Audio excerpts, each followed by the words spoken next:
Hello అండి, నమస్తే. ఇప్పుడు మాట్లాడే టాపిక్ వచ్చేసి యుఎస్ఎయిడ్ గురించి. గత వారం రోజులుగా ఒకటే న్యూసెన్స్ జరుగుతూ ఉంది.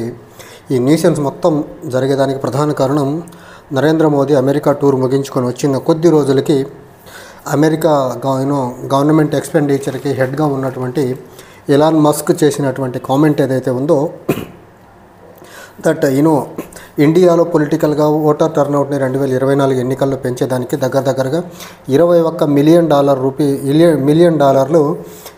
యుఎస్ఎయిడ్ ద్వారా గత ప్రభుత్వం బిడెన్ ప్రభుత్వము యుఎస్ఎయిడ్ ద్వారా ఇండియాకి ఇచ్చే ప్రయత్నం చేసిందని చెప్పే ప్రయత్నం చేశారు.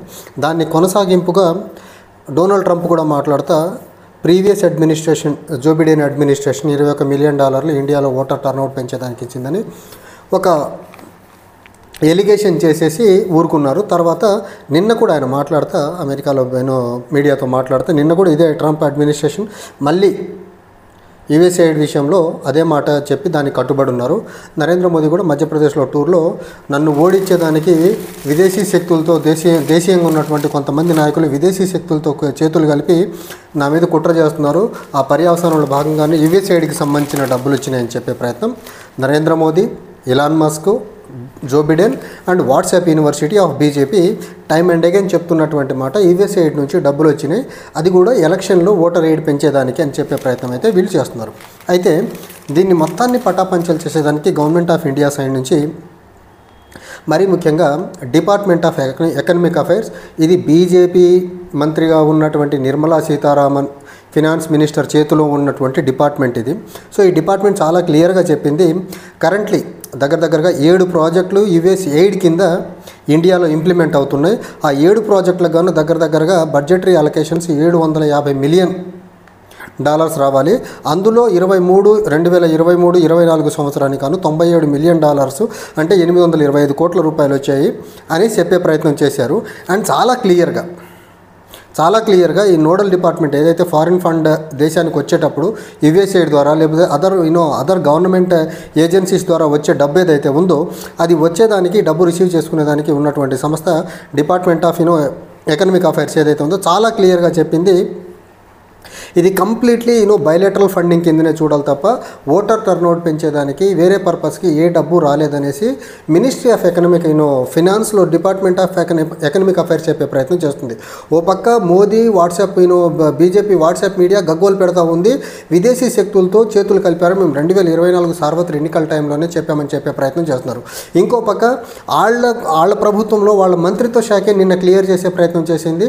ఇక్కడ దగ్గరగా యుఎస్ఎయిడ్ జనరల్గా ఇండిపెండెంట్ ఏజెన్సీ ఆఫ్ అమెరికన్ గవర్నమెంట్లో ఒక ఇండిపెండెంట్ ఏజెన్సీ.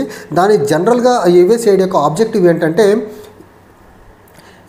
ఫారిన్ కంట్రీస్కి ఇచ్చే aid, developmental aid, humanitarian aid ఏదైతే ఉందో ఆ ఎయిడ్ని అడ్మినిస్ట్రేట్ చేయడమే ఈ యుఎస్ఎయిడ్ యొక్క ఆబ్జెక్టివ్. సో ఈ ఆబ్జెక్టివ్ మొత్తాన్ని, ఈ యుఎస్ఎయిడ్ ద్వారా వచ్చే డబ్బు మొత్తాన్ని కూడా humanitarian as well as developmental ఆస్పెక్టే వాడతారు తప్ప వేరే రకంగా వాడేదానికి ఆస్కారం లేదని చెప్పే ప్రయత్నం చాలా క్లియర్గా మినిస్ట్రీ ఆఫ్ ఫినాన్స్ నుంచి డిపార్ట్మెంట్ ఎకనామిక్ అఫైర్స్ చెప్పే ప్రయత్నం చేస్తూ ఉంది.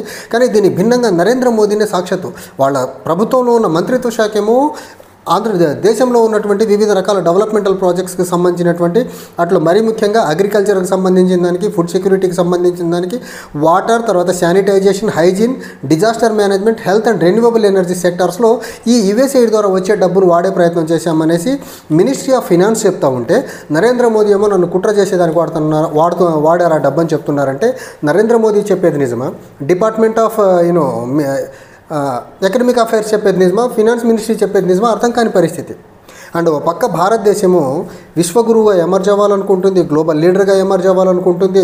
ఇంటర్నల్గా ఇంత చిల్లరగా చౌకబారు రాజకీయానికి అపోజిషన్స్ మీద దిగి ఈయన భారతదేశాన్ని ఒక వికసిత భారత్గా, డెవలప్డ్ కంట్రీగా ఎలా తీసుకెళ్తాడు? ఈయన ఒక డెవలప్మెంటల్ యాక్టివిటీస్ కోసం వచ్చేటువంటి డబ్బును కూడా ఇతను నన్ను వీక్ చేసేదానికి డబ్బు వచ్చిందని చెప్పే ప్రయత్నం చేస్తున్నాడంటే క్లియర్గా యుఎస్ఎయిడ్, నాకు తెలిసి ఈ యుఎస్ఎయిడ్ మనీ కంప్లీట్గా గవర్నమెంట్కి వచ్చింది ఈ డబ్బు మొత్తం.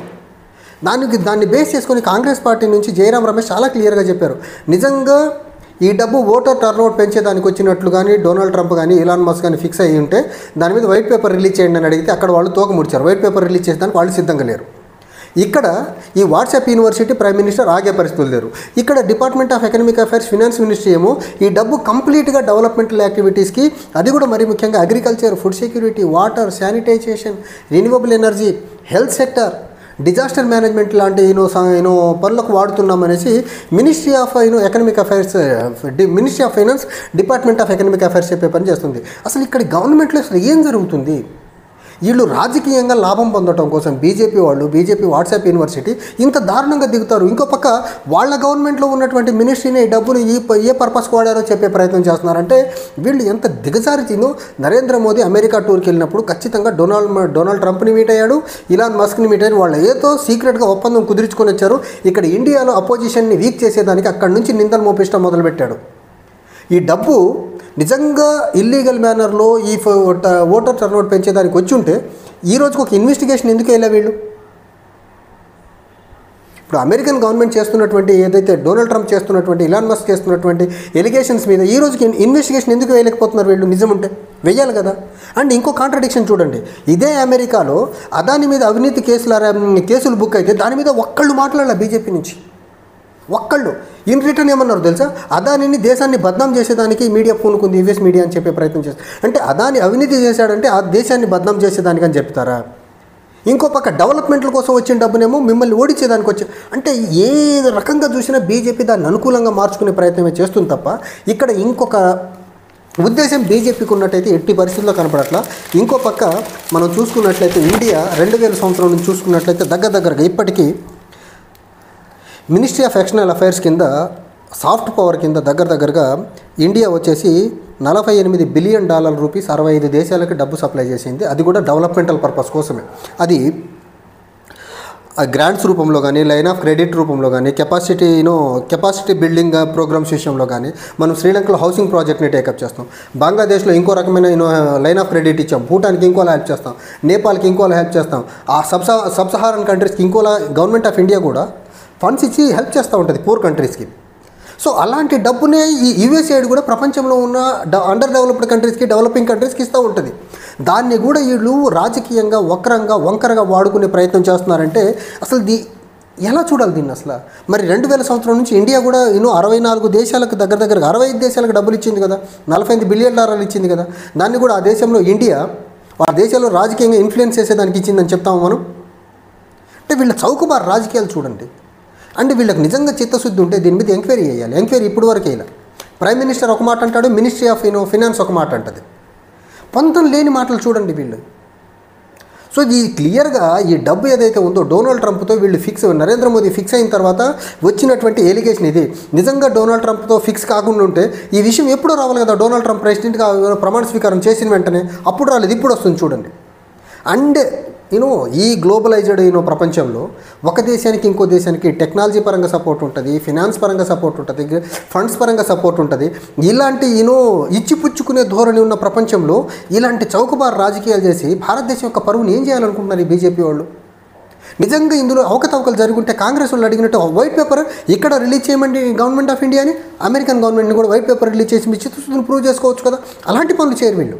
ఎంక్వైరీ చేయరు, వైట్ పేపర్స్ రిలీజ్ చేయరు, కానీ ఆరోపణలు చేసుకుంటూ పబ్బం కడుకునే పని చేస్తారు. ఇప్పుడు రాబోయే బీహార్ ఎన్నికల కోసం ఇప్పటి నుంచి వీళ్ళు కథన రంగం సిద్ధం చేసుకున్నారు. అక్కడ ఓటర్స్ని బీజేపీ దేశం కోసమే బతుకుతుంది, బీజేపీని వీక్ చేసేదానికి అపోజిషన్ వేరే దేశాలతో చేతులు కలిపిందని ఒక నింద మోపి రాజకీయంగా మైలేజ్ పొందే ప్రక్రియని సాక్షాత్తు ప్రైమ్ మినిస్టర్ పూరుకున్నాడంటే ఎంత దిగజారిన రాజకీయ నాయకుడు నరేంద్ర మోడీ చూడండి. అసలు యుఎస్ఏడ్ యొక్క ఆబ్జెక్టివ్ ఏంటి? యుఎస్ఏడ్ నుంచి డబ్బులు వస్తే గవర్నమెంట్కి వస్తాయి కానీ అపోజిషన్ పార్టీ అకౌంట్లోకి రావు కదా. అపోజిషన్ పార్టీకి వస్తే ఏజెన్సీలన్నీ మీ చేతుల్లో ఉన్నాయి కదా. అసలు మీరు వచ్చిన తర్వాత ఇంకో విచిత్రమైన విషయం ఏంటంటే ఫారిన్ ఫండ్, ఫారిన్ ఎయిడ్ ఏదైతే గవర్నమెంట్ ఆఫ్ ఇండియాకి వస్తుందో, మరీ ముఖ్యంగా 2014 తర్వాత బీజేపీ రిలేటెడ్ ఆర్గనైజేషన్కి వచ్చే డబ్బుల విషయంలో చాలా లిబరల్గా ఉంది బీజేపీ ప్రభుత్వం.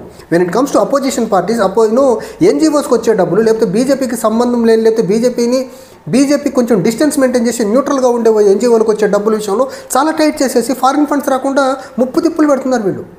ఎందుకు ఫారిన్ ఫండ్స్ వస్తే ఇక్కడ రాజకీయంగా ఇంటర్నల్గా రాజకీయంగా డబ్బులు రాజకీయ పర్పస్కి వాడుతున్నారనేసి అపోజిషన్ పార్టీకి వచ్చే డబ్బుల విషయాన్ని టైట్ చేశారు, ఎన్జిఓలకు వచ్చే డబ్బులు టైట్ చేశారు. కానీ వీళ్ళకి వచ్చే డబ్బులు మాత్రం చాలా లిబరల్గా, చాలా స్మూత్గా తెచ్చుకునే ప్రయత్నం చేస్తున్నారు. నిజంగా యుఎస్ఏడి అంశంలో ఈ $21 మిలియన్ ఏవైతే ఉన్నాయో అది కానీ ఓటర్ టర్నౌట్ని పెంచేదానికి వచ్చిందని నరేంద్ర మోదీ మనసా వాచా కర్మణ నమ్మితే ఎంక్వైరీ చేసి నరేంద్ర మోదీ చిత్తశుద్ధిని ప్రూవ్ చేసుకోవాలి. లేకపోతే యథారాజా అదొక యాజ్ యూజువల్లీ అతను ఎలా ఫేక్ ఏడుపులు ఏడుస్తాడో, ఫేక్ నెరేటివ్స్ ఇచ్చుకుంటూ వెళ్తాడో, తన ఇబ్బందుల్లో ఉన్నప్పుడు ఎలా వివిధ అంశాలని అనుకూలంగా మార్చుకునేదానికి కొత్త అంశాలను సృష్టిస్తాడో, దీన్ని కూడా అలానే చూడాల్సి ఉంటుంది. చూడాలి కూడా. ఎందుకంటే మోడీ చెప్తున్న మాటలకు మినిస్ట్రీ ఆఫ్ ఫైనాన్స్ చెప్తున్న మాటలకు అసలు పొంతం లేదు. మినిస్ట్రీ ఆఫ్ ఫైనాన్స్ డబ్బు ఎందుకు ఏ పర్పస్కి వచ్చిందో చెప్తా ఉంది, ఈయనేమో విదేశాలతో చేతులు కలిపారు, ఆ డబ్బును నన్ను ఓడించేదానికి వాడారని నేను చెప్తున్నాడు. అంటే ఈయన చెప్తుంది కరెక్టా లేకపోతే మినిస్ట్రీ చెప్తుంది కరెక్టా?